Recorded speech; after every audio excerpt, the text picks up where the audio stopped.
नमस्कार, आप nation news देख रहे हैं। मैं हूं आपके साथ कुमार हर्ष। देखिए, इस वक्त हम झाझा के श्री कृष्ण गौशाला के परिसर में मौजूद है। आपको पता है कि विगत 2 महीने पूर्व थानाध्यक्ष राजेश सर ने इस गौशाला में लगभग 70 से 80 गायों को लाकर सुपुर्द किया था, जिसके बाद बहुत ही बेहतरीन तरीके से झाझा वासी इस गौशाला के संचालन में अपना कहीं न कहीं धन और अपना समर्पण दोनों ही लगातार बरकरार रखे हुए थे। झाझा के कई लोग ऐसे हैं, बबलू केसरी, बिहार खुदरा विक्रेता संघ के मंत्री दयाशंकर प्रसाद उर्फ सोनू बंडवाल, राकेश कुमार जैसे कई युवा इसमें शामिल है, टिल्लू बंका है, कई लोग, श्रवण बंडवाल, मतलब नाम लेना शायद मुमकिन नहीं हो पाएगा, कई लोग हैं, या कह सकते हैं तो सोनू बंडवाल एंड टीम लगातार इस गौशाला में अपना एड़ी चोटी एक किए हुए हैं यहाँ के गायों को सही से रख रखाव करने में। लेकिन कहीं न कहीं जो परेशानियाँ हैं वो थमने का नाम नहीं ले रही हैं। बता दें कि जिस तरह से जिला प्रशासन ने लाकर गायों को सुपुर्द करवाया है, तो उन गायों को जिस तरह से चारे की आवश्यकता है, जिस तरह से अपेक्षाएँ हैं कमेटी की, वो अपेक्षाएँ पूरी नहीं हो पा रही हैं। फलस्वरूप स्थिति ये है कि कहीं न कहीं 1 दिन 2 दिन के बाद, यानी कि 24 घंटे 48 घंटे के बाद लगातार चारे की समस्या यहाँ पर बनी रहती है। कमेटी के सदस्यों ने आज गौशाला पूजा यानी कि गौशाला मेले का आयोजन भी करवाया, सह सम्मान समारोह का भी आयोजन करवाया। देखिए, कुछ दिन पहले ही हमने आपको दिखाया था कि एक चटपटी बेचने वाले व्यवसायी कैलाश बर्णवाल जिनका नाम है, उन्होंने 25,000 रुपए की राशि जो है, नगद राशि इस गौशाला में दिया। साथ ही साथ वो लगातार सुबह आकर कड़ी मशक्कत करते हैं। देखिए, सबसे बड़ी बात कि यहाँ से जो लोगों की भावनाएँ जुड़ी हुई है, उसको दरकिनार नहीं किया जा सकता है। सोनू बंडवाल, रामदास बंडवाल, कई लोग आज सम्मान समारोह के दौरान अपनी-अपनी बातों को प्रकट करने का प्रयास किया और सभी ने कहा कि जनप्रतिनिधि किसी भी प्रकार का मदद करने में असमर्थ दिखाई दे रहे हैं, जीरो पर सभी आउट हो रहे हैं, ऐसा लोगों ने कहा है। देखिए, सबसे बड़ी बात कि जनप्रतिनिधियों का एक बड़ा दायित्व बनता है इस गौशाला के प्रति। आप हमारे पीछे तस्वीरों में देख सकते हैं कि किस तरह से तमाम गायें रखी हुई हैं और आज गौशाला पूजा में कहीं न कहीं हज़ारों की तादाद में लोगों की भीड़ यहाँ पर इकट्ठा हुई। लोगों का जो भावना है इस गौशाला से जुड़ा हुआ, वो भावना अब कहीं न कहीं कमज़ोर पड़ा है, वो कड़ी कमज़ोर पड़ी है। वजह सिर्फ़ ये कि गायों के लिए चारा उपलब्ध नहीं हो पा रहा है और उपलब्ध हो भी रहा है तो बहुत ही अल्प समयावधि के लिए। तो कहीं न कहीं बहुत बड़ा सवाल उत्पन्न हो रहा है जनप्रतिनिधियों के ऊपर और लोगों ने कहा भी है कि ये जिला प्रशासन का सबसे बड़ा दायित्व बनता है, लेकिन एसडीओ साहब भी इस पर ध्यान अपना आकृष्ट नहीं कर पा रहे हैं। क्या कुछ लोगों ने अपनी बातों को कहा है? देखिए हमारी इस खास रिपोर्ट में। Bureau report, nation news, Jamui. देखिए, सबसे पहले हम तमाम चैनल के माध्यम से पूरे झाझा और जमुई जिला को गौशाला पूजन और आज के कार्यक्रम के लिए बधाई देते हैं। और जहां तक एक सवाल आप किए हैं कि आज जिला से या स्थानीय व्यवस्था से कोई नहीं आया, प्रशासन से, तो हम लोगों का काम है आमंत्रण करना। हमने एसडीओ साहब को भी जो है आमंत्रित किए, अपने स्थानीय प्रशासन से भी किए। अब कोई कारण रहा होगा उनका, जो उस व्यवस्था से ज़्यादा व्यवस्था उनको वो पसंद आ गया होगा। लेकिन इतना ज़रूर है कि झाझा गौशाला में जो कार्यक्रम हुआ ये बहुत शानदार हुआ। झाझा के सारे गण्यमान्य लोग आए और हमारे यहाँ आज जो गौशाला मेला लगा हुआ है ये बहुत ज़बरदस्त है। और झाझा श्री कृष्ण गौशाला में रह रही गौ माता जो लगभग 70 की संख्या में है, इनको देखने के लिए सारा झाझा वासी उमड़ पड़े हैं। तो झाझा गौशाला के कमेटी के सक्रिय सदस्य सह बिहार खुदरा के मंत्री दयाशंकर प्रसाद सोनू बनवाल जुड़े। सोनू जी, आज सम्मान समारोह किया गया है, ठीक है, कमेटी के सदस्यों को कहीं ना कहीं प्रोत्साहित किया गया है और भी ज़्यादा कार्यों के प्रति उनकी रुचि बढ़े, लेकिन बहुत सारी बातें अभी कार्यक्रम के दौरान निकल कर आई। वरिष्ठ पत्रकार संजय बर्णवाल ने भी कुछ कहा। तो जनप्रतिनिधियों का आखिर आकर्षण क्यों नहीं बन पा रहा है ये गौशाला? वजह क्या है?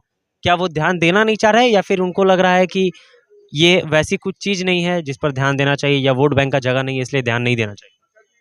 देखिए, सर्वप्रथम आप लोगों के चैनल के माध्यम से मैं स्थानीय विधायक, स्थानीय सांसद एवं जिला प्रशासन से निवेदन करूंगा कि आप यथाशीघ्र गौशाला में ध्यान देकर जहां तक हो सरकारी फंड दिलवाने का काम करें।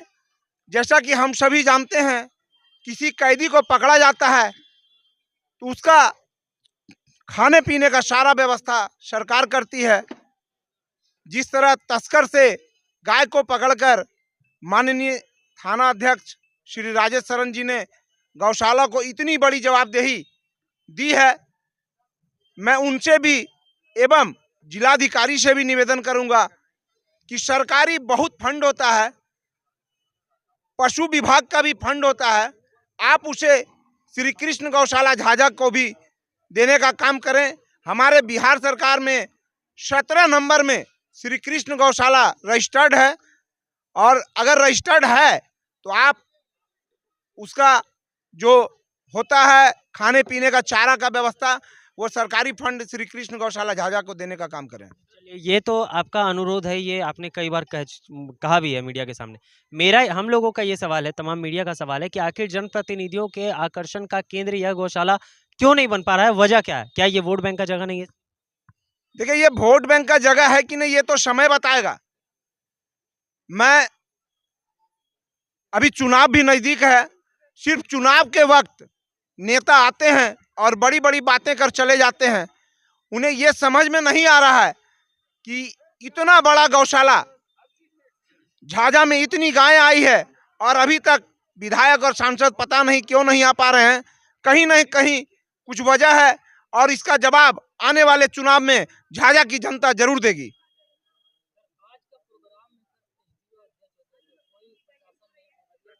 आज के कार्यक्रम में एसडीओ साहब को आना बहुत जरूरी था, आप लोगों की अपेक्षा और उम्मीद भी।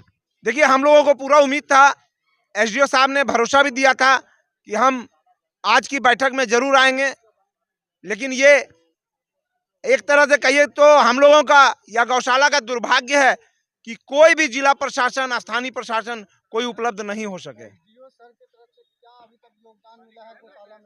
एसडीओ साहब बहुत बहुत बड़ी बड़ी बात करते थे, हमारी लगभग 10 बार उनसे बात हो चुकी है। अभी तक तो सिर्फ भरोसा और विश्वास ही है कि उनका योगदान आएगा, लेकिन अभी तक कुछ आ नहीं पाया है। अभी तक तो यही समझा जाए। चारे की समस्या गौशाला में देखी जा रही है, जो आप लोगों ने ग्रुप बनाया है उसके माध्यम से भी लोगों को लगातार जागरूक किया जा रहा है, लेकिन हर 2 दिन 3 दिन सप्ताह भर में चारे की समस्या बहुत ही बृहद पैमाने पर देखी जाए, तो क्या मतलब इसी तरह से गौशाला चलेगा? देखिए, गौशाला का प्रतिदिन का खर्च 18,000 रुपया है, और आमदनी गाय के दूध से 4,500 से 5,000 रुपया है, तो 13,000 रुपया प्रतिदिन कलेक्शन नहीं हो पा रहा है। इसीलिए हम लोग तंगी की हालत में गौशाला को चला रहे हैं। कभी कभी गाय माता को बहुत कम अनाज मिल पा रहा है। परेशानी तो बहुत ज़्यादा है, लेकिन भगवान मालिक हैं, गौशाला कैसे चलेगा, क्या होगा, बहुत बहुत बहुत भयावह स्थिति है गौशाला की।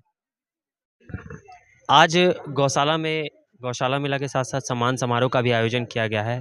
गौशाला की वर्तमान स्थिति क्या है सूरज जी, और आज सम्मान समारोह का उद्देश्य? देखिए, आज से 76 दिन पूर्व श्री कृष्ण गौशाला झाझा में थाना अध्यक्ष राजेश शरण जी की पहल से यहाँ पे लगभग 6 दर्जन गायें आई, जिसके सेवा में लगभग सभी लोग, झाझावासी व्यवसायी वर्ग के लोग, बुद्धिजीवी वर्ग के लोग, सभी लोग लगे। आज 76 दिन यानी कि 2.5 महीना कंप्लीट हो गया है और लगातार सेवा में लगे हुए हैं। जैसा कि जानते हैं कि किसी परिवार में अगर 5 गाय रहती है तो उसके भरण पोषण के लिए पूरे परिवार को, उसके रख रखाव के लिए पूरे परिवार को लगा रहना पड़ता है। यहाँ पर 80-80 गायें हैं, उसके सेवा में सभी लोग लगे हुए हैं, परंतु समस्या एक ही चीज़ आ रही है, चारा की। हम लोग लगातार प्रयास कर रहे हैं कि चारा का व्यवस्था हो, साथ ही साथ जो गौशाला है वो अत्यंत जीर्ण शीर्ण अवस्था में है, उसके जीर्णोद्धार के लिए भी लगातार सभी लोग लगे हुए हैं। परंतु चिंता का विषय यह है कि अभी तक कोई भी जनप्रतिनिधि सामने नहीं आए हैं। अभी कार्यक्रम के दौरान देखिए, भगवामय लगने का कोई ऐसा उद्देश्य नहीं है। यह एक आत्मसम्मान का प्रतीक है, यह सनातन संस्कृति का प्रतीक है और इससे बड़ा कुछ हो नहीं सकता है। इसीलिए मुझे लगता है कि यह एक सम्मान का विषय है। अभी कार्यक्रम के दौरान सूरज जी एक बात निकल कर बार बार आ रही थी कि स्थानीय जनप्रतिनिधियों का आकर्षण जो है इसके प्रति नहीं देखा जा रहा है, उनके कार्यों में अभाव देखा जा रहा है, या फिर जो भी कहें, तो लगता है आप लोगों को कि वाकई आपको जो मदद की अपेक्षा है आप लोगों को, इस कमेटी को, वो मदद जनप्रतिनिधियों से नहीं मिली? देखिए, चुनाव का समय है, चुनाव आने वाला है और अब तक तो कोई जनप्रतिनिधि सामने नहीं आए हैं। गौशाला बहुत बड़ी चीज होती है। कोई भी जनप्रतिनिधि हो, चाहे वो विधायक हो, सांसद हो, उन्हें यह समझना चाहिए कि जहाँ पे गौ संवर्धन की बात होती है, गौ रक्षा की बात होती है, वहाँ पे सुख समृद्धि शांति अपने आप स्वयं ही वहाँ पे आ जाती है।